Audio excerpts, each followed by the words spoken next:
లేదు.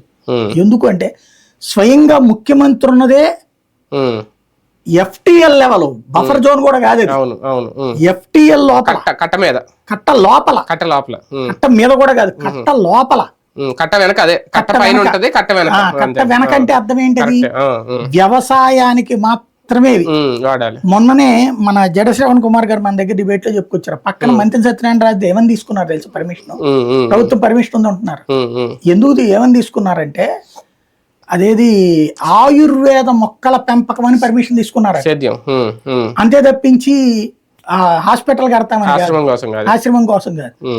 ఆ కరకట్ట right side ఉన్నటువంటి ఇంక్లూడింగ్ చంద్రబాబు గారికి సంబంధించిన లింగమనేని గెస్ట్ హౌస్ నుంచి గోకరాజు గంగరాజు గెస్ట్ హౌస్ దగ్గర నుంచి మొత్తం అన్ని రైట్ సైడ్ ఉన్నాయన్నీ అక్రమ నిర్మాణాలు.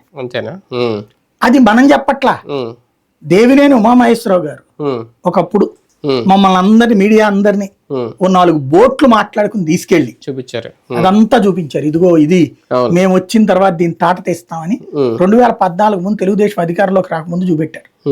ఆయనకు ముందు ఒక నెల రోజుల ముందు ఆయన రాఘవులు గారు, బివి రాఘవులు గారు, సిపిఎం వాళ్ళు అట్లాగే పడవల్లో తీసుకెళ్లి మాకు అదంతా చూపించారు. అక్కడ ఇంకేం అక్కర్లా, మీకు ఒక పెద్ద కుంభకోణం తెలుసు అక్కడ. మీరు చివర్లో ఆ రోజున మేము గొడవ చేసి కంట్రోల్ చేసాం కాబట్టి